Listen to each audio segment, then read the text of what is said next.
and welcome back. Now this is going to be a quick follow-up video from one I posted where I was looking at the kind of kit you would need if you were going to stream online fitness classes through software like Zoom.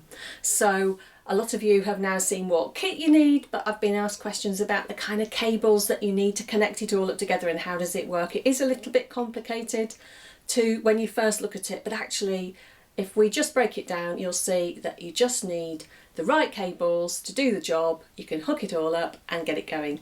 So that's what we're going to look at. I hope it'll be helpful. If you like it, don't forget to give it a thumbs up. That really helps me out. If you are enjoying the video content that I post, then please do subscribe to the channel. And let's dive in and see how you do this. Let's start with what I've got here. I've got my mixing console, which is where I'm going to mix my music and my voice. And then I'm going to take the sound of my music and voice mixed, and I'm going to play it through this speaker so I can hear it. And we'll look in a minute at how I'm going to get that sound into my computer. But let's start off with the connections here. I don't have a wireless headset mic, but if you have got a fitness mic like that, it will have a base that receives the signal from your microphone, and it will have an output like this, which is an XLR output.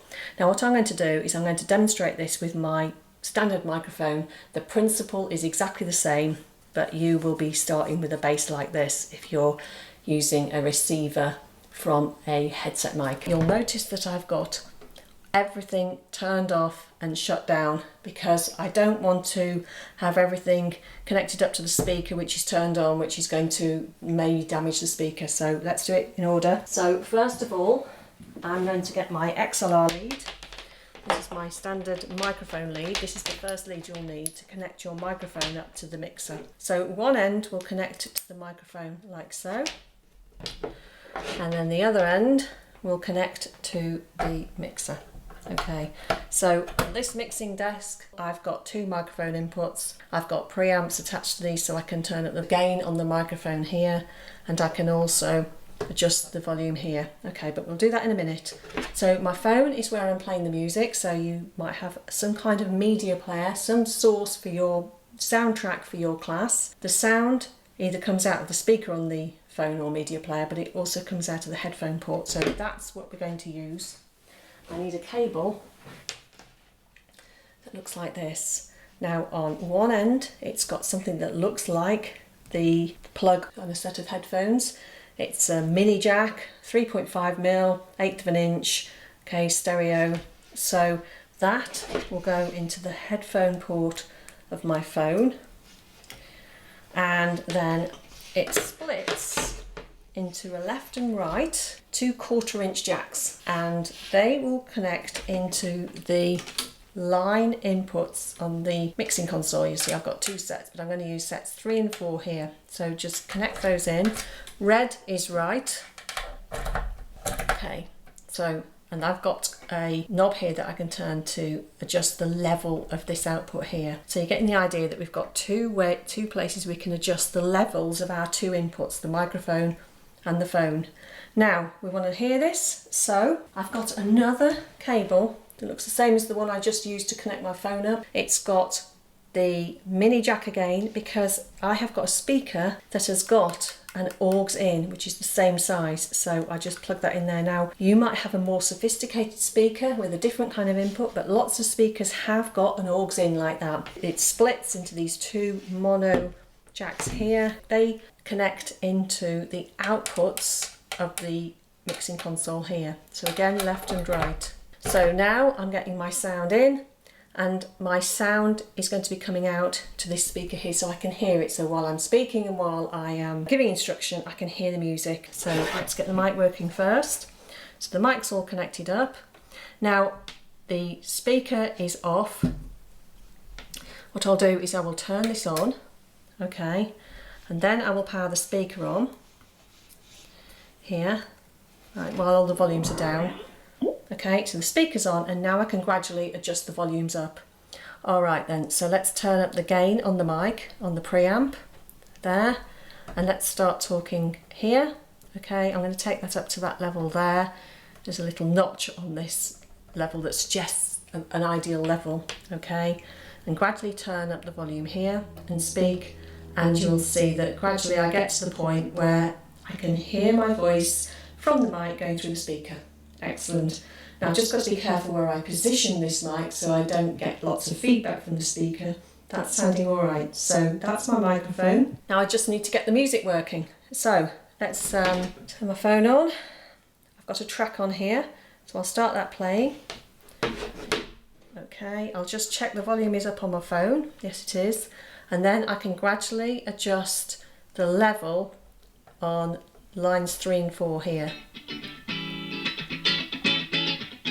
Okay, so now I've got my music coming out of there. And this is my voice, the two are mixed. And so now I'm ready to give my instruction.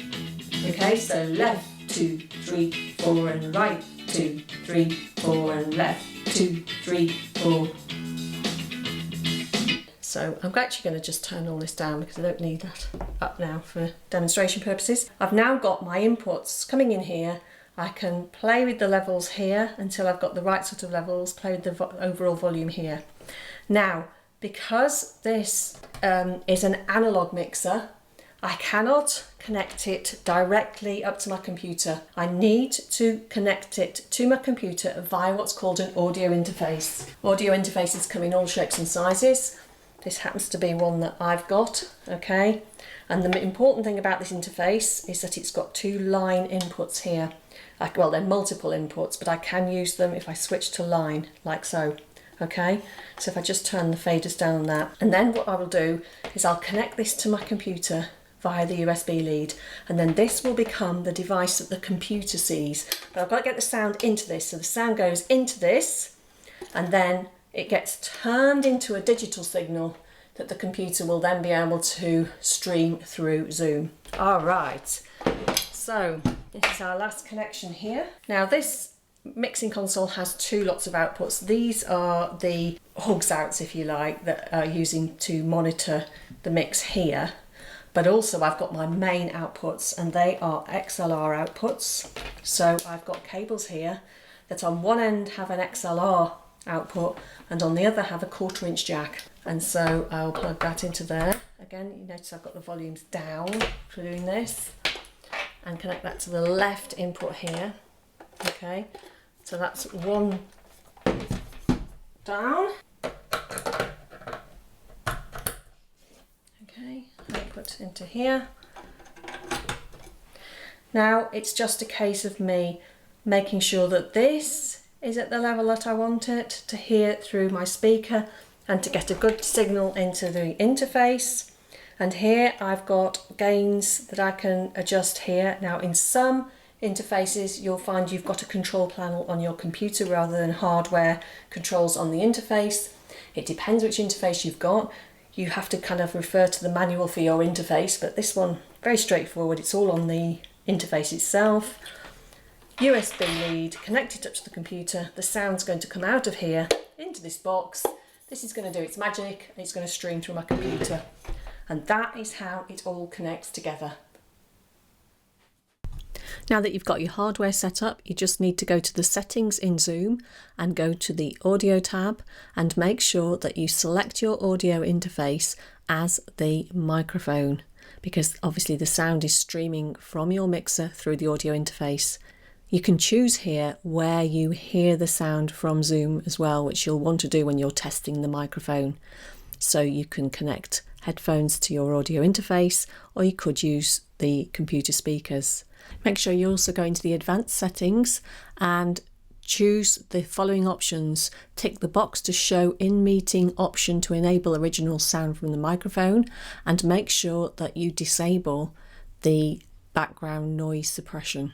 Now I've gone into more detail about this in a separate video, and it's probably worth referring to that, because if you don't set Zoom up correctly, then your audio stream will be very choppy.